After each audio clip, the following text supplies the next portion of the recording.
Saya tahu minggu ini tentu ramai yang akan balik kampung, yang akan bercuti kerana sudah lama tidak balik kampung kerana sekatan rentas negeri. Jadi saya ingatkan, walaupun balik kampung tetapi perlu bukan saja menjaga kita, diri kita dan keluarga, tetapi keluarga kita di kampung juga adalah... Iya. Oh, Abang Jamil. Aku pun rindu sama kau, Bang Jamil. Jangankan aku. Dengar, ayam pun rindu sama kau, Bang Jamil. Oh iya, bukankah sekarang sudah boleh merentas negeri ya, Bang Jamil? Kenapa kau tidak pulang-pulang? Apa? Kau tidak mendengar berita, Bang Jamil? Rentas daerah atau rentas negeri? Apa lagi? Lampu hijau dah dapat, jalan sajalah. Tapi tanggungjawab membendung COVID-19 bagaimana? Sektor ekonomi juga perlu diambil kira. Bersediakah rakyat Malaysia? Itu yang akan kita kupas dalam topik Act 7 minggu ini.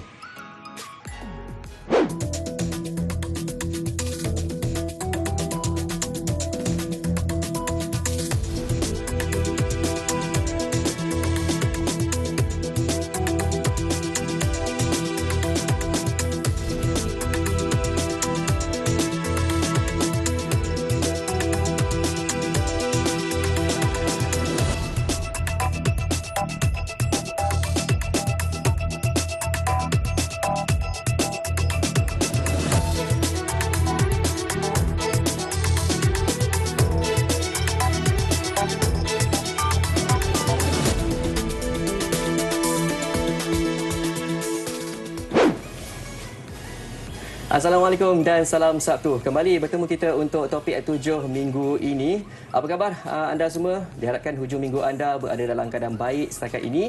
Dan bermula 7 Disember lalu, Majlis Keselamatan Negara MKN telah membenarkan rentas daerah dan negeri kecuali bagi kawasan yang dikenakan Perintah Kawalan Pergerakan Diperketatkan PKPD. Ini sebenarnya ruang untuk sektor ekonomi kembali rancak kesan daripada peningkatan kes COVID-19. Namun ada yang bimbang, lampu hijau dah dapat tapi kes baru COVID-19 terus mencanak. Untuk sama-sama berbincang bersama saya di studio kali ini iaitu Dr. Muhammad Saleh Yahya, Timbalan Pengarah Klinikal Perubatan Pusat Perubatan Universiti Malaya PPUM. Selamat datang Dr. Saleh. Ya, terima kasih. Ya, apa khabar doktor hari ini? Alhamdulillah. Alhamdulillah sihat. Okey doktor, untuk malam ini kita nak juga dengarkan pandangan daripada doktor tentang kelonggaran SOP pada waktu ini dilihat secara tak langsung menjadikan rakyat ni berada di barisan hadapan doktor. Dan mampukah tugas itu digalas doktor? Sebab kalau kita lihat sebenarnya kalau pada waktu ini kita belum lagi bersedia. Tapi disebabkan pintu sebadan telah pun dibuka, jadi adakah tugas itu boleh kita galas doktor? Okey, terima kasih Tuan Pengacara Majlis. Okey. Sama. Sebenarnya topik membuka sempadan ni memang ramai yang menunggu. Semua orang nak keluar, nak merentas sempadan sekarang ni. Adakah kita bersedia?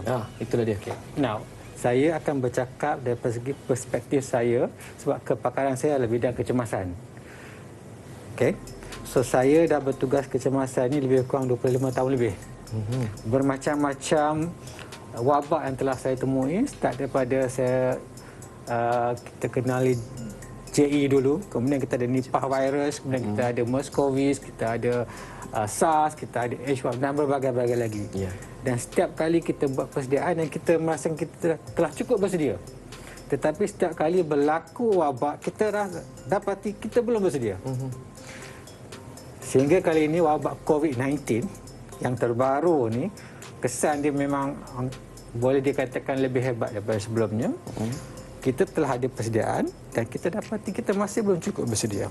Okey, berbalik kepada soalan sama ada kita bersedia ke tidak, kita lihat kronologi dia. Okey.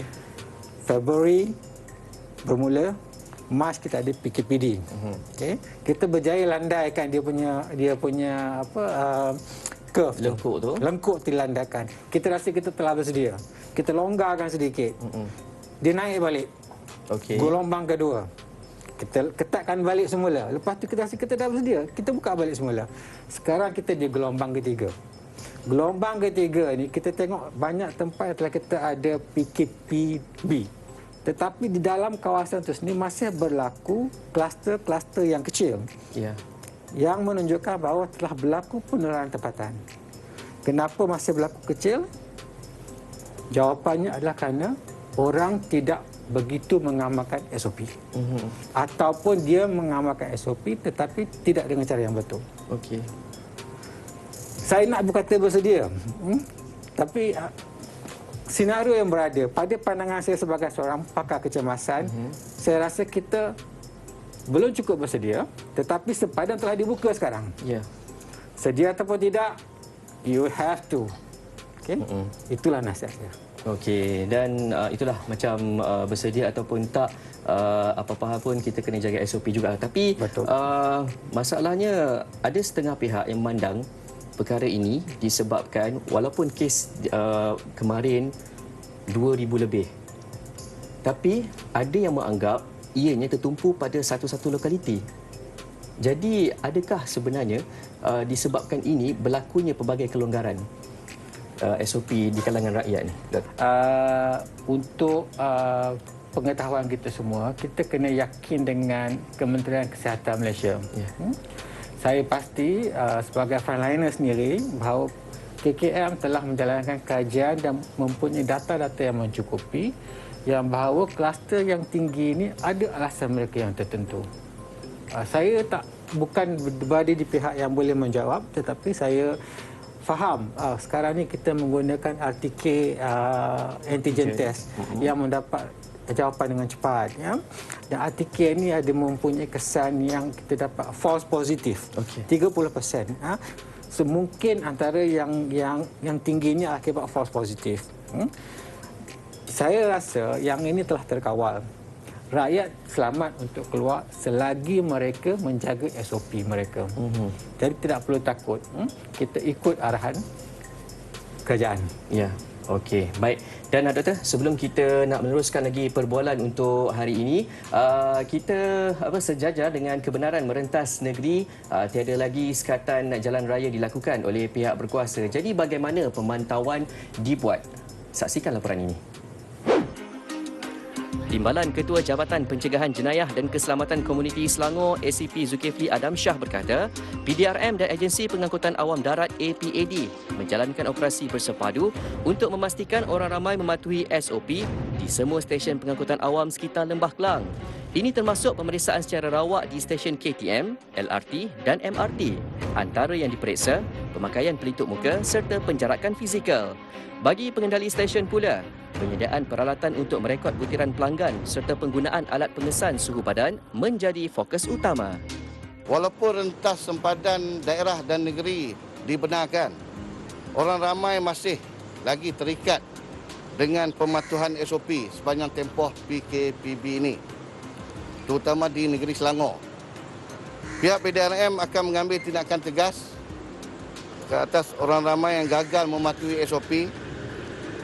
Selain nasihat, pihak PDRM juga akan mengeluarkan saman ke atas mereka yang gagal mematuhi SOP sepanjang tempoh PKPB dilaksanakan. Okey Doktor, sekarang ni ramai yang dah mula beli tiket flight, kemas pakaian, lepas tu rangka perjalanan ke mana-mana tempat bercuti lah. Dan cuma Doktor nak tahu juga Doktor, dari segi kriteria destinasi ataupun lokasi yang patuh dengan SOP tu, mungkin Doktor boleh beri sedikit nasihat. Saya suka soalan ni lah. Sebab sekarang ni memang dah ramai dah book tiket flight lah, hotel dan sebagainya. Saya tak boleh nak nasihatkan mereka lokasi mana yang selamat. Cuma prinsipalnya elakkan tempat yang sesak. Sekiranya kita berada di hotel yang kita jangka tak sesak, tiba-tiba ramai orang berada di situ, patuhi SOP. Kalau lift tu kata 4 orang ajalah. Janganlah kita masuk 5-6 orang. Dan kalau ada kawasan ramai di pantai itu, jauhkanlah daripada kawasan itu. Anggaplah diri kita ini pembawa virus. Apabila kita nak balik kampung, berjumpa dengan saudara mara kita, kawan-kawan kita, anggaplah diri kita pembawa virus, pastikan SOP. Okay, jangan kita rapat-rapat sangat, tidak pakai mask, bersembang macam kita rasa kita ni kebal, tetapi kita akan menjaga diri. Ingat, 20% virus COVID ni orangnya tidak bergejala. Pakai mask dengan betul, jangan pakai hidung terkeluar, mulut dia tutup, itu tak betul. Kena pakai tutup hidung sekali. Virus ni dia tak akan masuk ke dalam badan kita, kecuali hidung, mulut dan mungkin sesekali mata. Dia tak boleh masuk pada telinga, kulit dan sebagainya. So, amalkan SOP yang telah diberikan oleh Kementerian Kesihatan Malaysia. Baik doktor, terima kasih banyak atas saranan, nasihat dan juga pesanan doktor sebentar tadi, dan terima kasih kerana sudi bersama kami untuk topik O7 malam ini doktor. Terima kasih. Okey, dan topik O7 kita berehat seketika. Kita kembali selepas ini. Jangan ke mana-mana. Risau tu ada, tapi kalau kita ikut arahan yang telah dikeluarkan oleh kerajaan, rasanya tak ada masalah rasanya.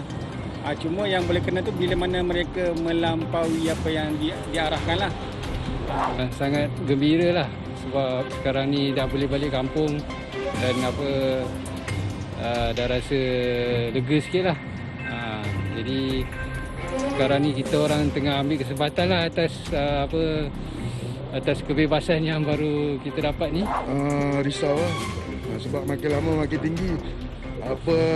Tengok pun SOP pun makin lama makin longgar juga. Orang pun banyak dah tak ikut sangat dah. Rasa wajar ke rentas negeri ini dibenarkan? Bagi saya secara peribadi lah, saya rasa belum lagi. Masih perlukan lagi sekatan daripada kerajaan. Sebabnya kes makin meningkat, kita nak selesaikan masalah tu, kita kena buat satu tindakan drastik.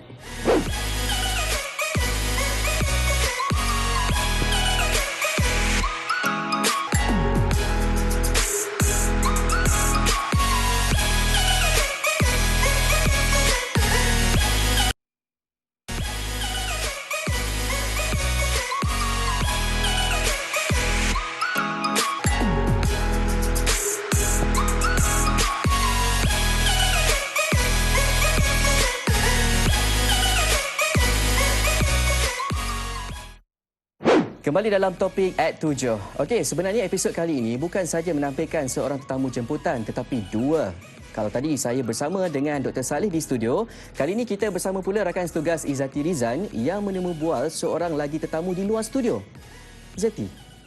Assalamualaikum dan salam sejahtera. Terima kasih Hazwan di studio. Baiklah, saya kini berada di Hospital Pakar KPJ Damansara bersama dengan Datuk Dr. Musa Muhammad Nordin, Pakar Perunding Pediatrik Hospital KPJ Damansara. Terima kasih Datuk kerana sudi bersama program Topik at 7.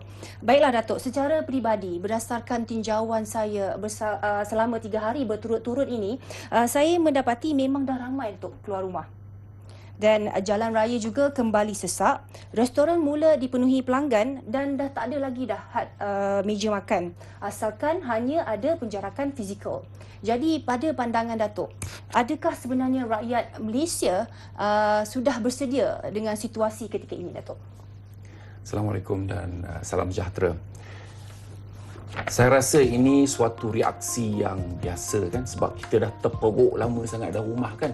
Kita boleh keluar, kita boleh bersantai di taman, di tasik, kita pergi ke pantai, kita pergi ke forest reserve di mana udaranya bersih, udaranya nyaman, maknanya ventilationnya baik. Jadi risiko untuk penularan COVID amat minima. Ini adalah konsep CCC. Crowded, close conversation. Ia merupakan suatu keadaan yang agak terperuk kan, kalau kita dalam rumah kan, tanpa pengaliran udara yang baik. Kalau ada satu orang kena COVID, ia boleh menular kepada kawan-kawan atau adik-beradik yang lain. Tapi kalau kita di luar, insya-Allah kita selamat kerana ventilasinya baik. Sebab COVID ini menular secara airborne kan, titisan. So bagus mereka keluar, tetapi mereka mesti dan wajib menjaga SOP. Pertama, pelitup muka. You have to mask yourself.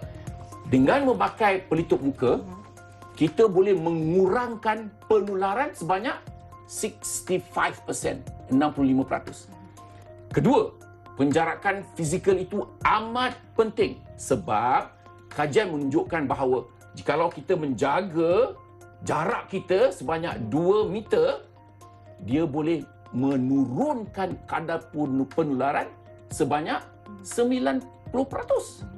So, ini merupakan dua kaedah yang amat penting untuk kita mencegah daripada penularan ataupun penyebaran virus coronavirus. Baik Datuk, saya suka dengan jawapan Datuk tadi. Tapi masih ada yang berani disebabkan sudah ada kelonggaran ni Datuk, memang kita tak dapat nafikan. Tapi ada juga yang tak, di mana malah ramai juga macam berbelah bagi, boleh saya katakan. Nak rentas negeri ke tak ni, nak rentas ke tak? Saya nak ingatkan yang berani sangat ni. Kalau you daripada zon merah, jangan you berani nak pergi kepada zon hijau. Katakan you kat Selangor ni kan, atau Negeri Sembilan yang zon merah ni, jangan you nak balik ke Kelantan, nak tengok ibu bapa, nak tengok tok dengan wan you. Sebab you mungkin menjadi pembawa virus corona. Dinamakan asymptomatic carrier. Seorang pembawa tanpa simptom, tanpa gejala. Jadi saya nasihatkan kepada you yang berani sangat ni, you pergilah ke pantai. Pergi ke taman, ke tasik. Kepada mereka yang takut pula, saya berikan keyakinan kepada ibu bapa. Kita ni terperuk di rumah ni, kita punya pemikiran pun kusut. Ini adalah opportunity, peluang untuk kita keluar. Hirup udara yang bersih, lihat kehijauan, pantai yang begitu dengan ombak-ombaknya. Ini penting untuk mengembalikan sanity kita. Tambah pula dengan anak-anak kita. Anak-anak kita mana boleh terkurung dalam rumah. You kena bawa keluar. Mereka kena bermain. Sebab kanak-kanak ialah #get outside, #play outside, #play with friends. So tu sebab mereka-mereka yang khawatir kalau anda di luar dalam suasana yang ventilationnya baik, insya-Allah risikonya amat kecil. Jadi Datuk, boleh saya katakan tak ada masalah untuk keluar. Janji stay safe.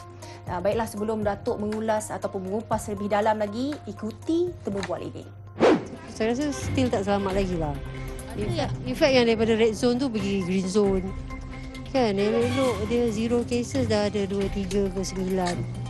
So tak bagus lah. Tak menyokong dan saya pun duduk di rumah. Seelok-eloknya duduk kat rumah lah. Tapi kita kata kalau ada keperluan yang perlu balik ke rumah ataupun memang dah lama nak balik, so dibolehkan lah. Bagi saya wajar lah. Tapi kena ikutlah apa yang kerajaan dah tetapkan. Saya rasa wajar sebab ekonomi Malaysia sekarang makin teruk. Lagi satu, kes-kes semua tertumpu kat satu tempat je kan. Bukan macam kat sini tak ada, kosong semua. Jadi saya rasa wajarlah untuk kerajaan buat merentas negeri semua. Tak boleh. Sebab orang, how to say, careless.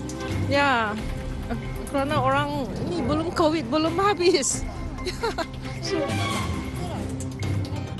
Baiklah, kembali semula bersama Zeti. Datuk, ada juga pandangan mengatakan longgarnya SOP ini penting untuk merancakkan semula ekonomi dan menjana pendapatan, terutamanya bagi golongan yang terjejas. Jadi, apa komen Datuk? Coronavirus ni dia bijak tau. Dia ikut pergerakan kita. Tu sebab kerajaan mengadakan Perintah Kawalan Pergerakan. Jadi kita cuba hentikan pergerakan coronavirus itu kepada tempat-tempat yang lain. Tapi saya sendiri berpendapat bahawa kita tak boleh dan tak harus mengguna CMCO, Conditional MCO. Maknanya satu negara, satu negeri diperangkap di dalam suatu PKP kan. Dan ini boleh memudaratkan perkembangan ekonomi individu, keluarga, masyarakat dan negara kan. Sebab baru-baru ini kita tahu bahawa GDP kita merudum sebanyak 17% kan? Kita patut bijaksana dan hanya menggunakan EMCO, Enhanced Movement Control Order.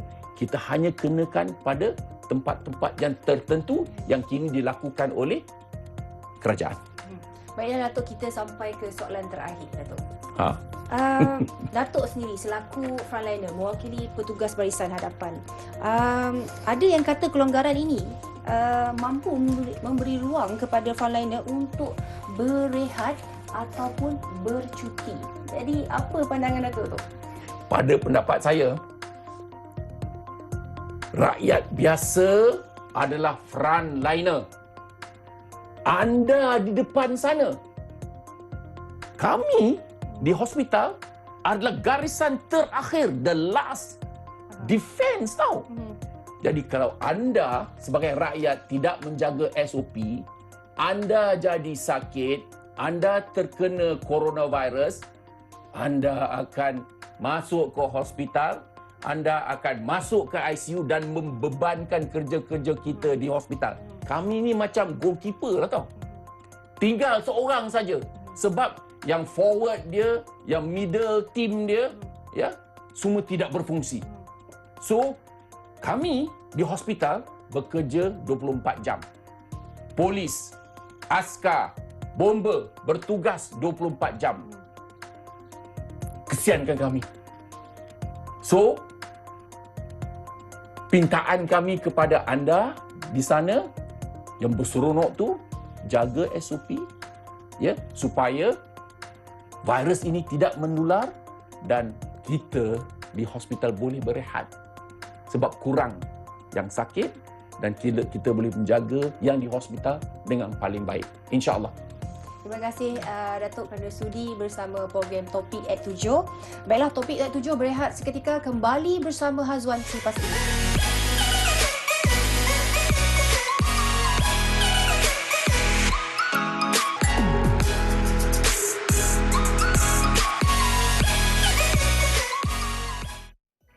Kembali bersama saya, Khairi Hazwan di Topik at 7. Antara sektor yang paling terkesan dengan ekoran penularan COVID-19 ialah industri perhotelan dan pelancongan. Bagaimana kelonggaran baharu yang diumumkan kerajaan ini dapat membantu memulihkan industri berkenaan? Ikuti reaksi Persatuan Hotel Malaysia, MAH. MAH melalui Ketua Pegawai Eksekutifnya Yap Lip Sing menjangkakan dengan kelonggaran yang diberikan, sekurang-kurangnya memberi ruang kepada industri perhotelan di seluruh negara kembali positif meskipun kadar penginapan dijangkakan sekadar 25% untuk keseluruhan tahun 2020 dengan penurunan harga bilik antara 30 hingga 70% secara purata. Industri menjangkakan peningkatan aktiviti pelancongan tetapi kemungkinan besar tidak pesat seperti permulaan PKPP pada bulan Jun lalu.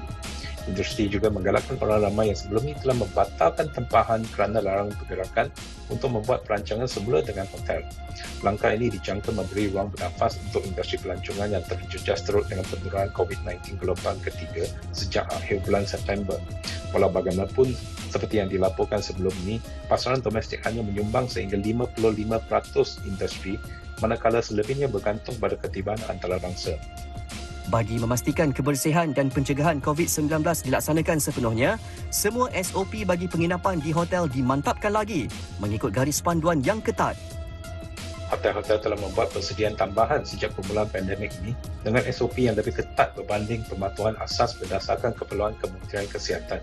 Ini termasuklah had kapasiti yang ditentukan untuk setiap aktiviti dan kawasan di dalam hotel dan pada masa yang sama membolehkan penginap hotel menikmati kemudahan hotel dengan selesa. MA juga telah mengenalkan program penterafan Clean and Safe Malaysia untuk industri hotel Malaysia yang merangkumi SOP ketat antarabangsa, satu-satunya persijilan yang disokong oleh Kementerian Pelancongan. Untuk rekod, dengan penularan COVID-19 sejak awal tahun ini, MAH menganggarkan kira-kira 90 hotel telah ditutup di seluruh negara, sama ada sepenuhnya atau sementara. Kaji selidik yang dijalankan persatuan itu turut menganggarkan lebih 12,000 pekerja sektor perhotelan hilang punca pendapatan dan sejumlah yang lain diberi pemotongan gaji secara terus atau cuti tanpa gaji. Dan sebelum berpisah, saksikan antara topik lain yang menjadi tumpuan minggu ini.